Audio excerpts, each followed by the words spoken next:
Ayan, meron lang ako i-share sa inyo. Ito yung binili ko nga palang, bracelet diyan. Ayan, nandiyan diyan yung link 'no, bago natin umpisahan yung, pag-uusapan natin ngayon 'no.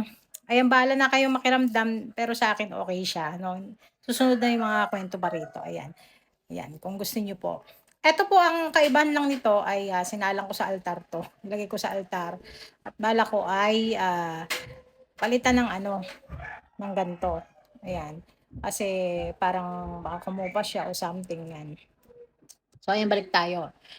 May mga nababasa lang ako dito, may mga nag-personal message din sa akin at merong mga mensahe diyan sa iba kong video na meron daw silang mga napapanaginipan, ayan.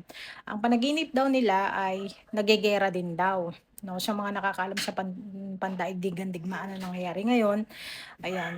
Pare-parehas daw puro gera, yung iba, iba ang kuwento pero gano'n din, 'no. Kuwento ko lang sa inyo na meron akong isang video na nauna na rito 'no, yung mga senyales 'no. Eto naman sa'kin iba, kakaiba yung panaginip ko. Ah, Alam ko na na ano, na magkakaroon kami ng pagsubok, yun nga. Dahil una una pa rito may nauna na akong panaginip, 'yan. Pero itong panaginip ko nitong huli ay medyo, ah, basta ako na lang nakakaalam nun 'no.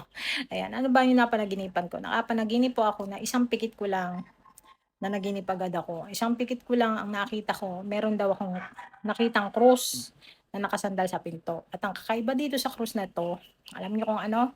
Ganyan siya kalaki. Kung gaano kalaki yung pinto, gano'n kalaki at ang lapad, nakasandal siya. So ang, simbolo po kasi ng krus ay, mga sacrifices 'no, ayan, 'yun po ang totoo. So ayan, alam ko na kaagad na, magkakaroon kami ng gano'n dahil yung mga pangyayari na, mga nangyari lalo na yung mga nakalagay sa Bible at yung mga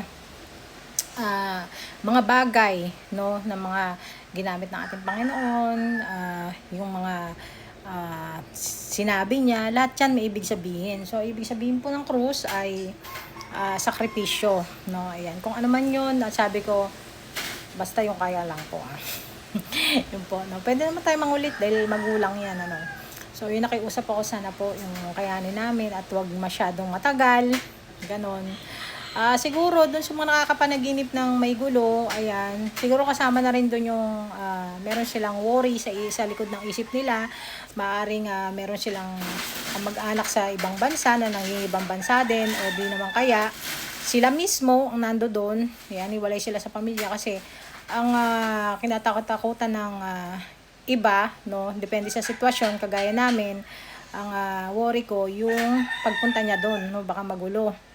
'No, hindi siya makauwi dito 'no. Ang worry naman ng taga do'n, yung baka hindi naman sila makabalik dito 'no, hindi naman sila makauwi, vice versa kumbaga, ayan. Puwede rin namang, um, yung ibig sabihin ng gano'ng panaginip, kailangan na natin ng dasal 'no, ayan.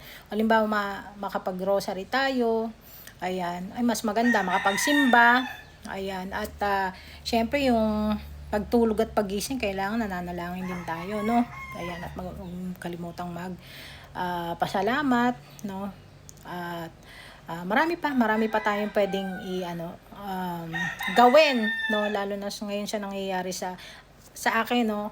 Ayan, may tea light din tayo diyan 'no, para saan 'yun, puwede natin gamitin 'yun sa pagtitirik araw-araw 'no, na nangyayari ding gulo.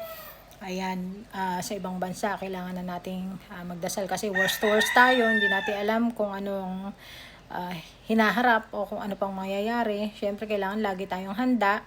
Kaya nga, yung mga katulad kong mga sa panaginip binibigyan ng mensahe, ayan, at least meron na tayong mga pauna 'no. So tayo na lang kikilos at 'yan ay yung panalangin 'no, para sa buong mundo. So 'yan lang po, maraming salamat at, kung may ganito rin kayong, panaginip 'no, puwede akong message niyan, puwede akong personal message para mag-usap-usap tayo o kaya ay magpa-member po kayo 'no. Minsan may pa-free po kasi ako, do'n tayo magtsikahan, ayan, para malaman niyo kung ano yung mga puwede niyong matanggap mula sa akin. Ayan, marami pong salamat. Ayan, follow, like, and share po itong ating video.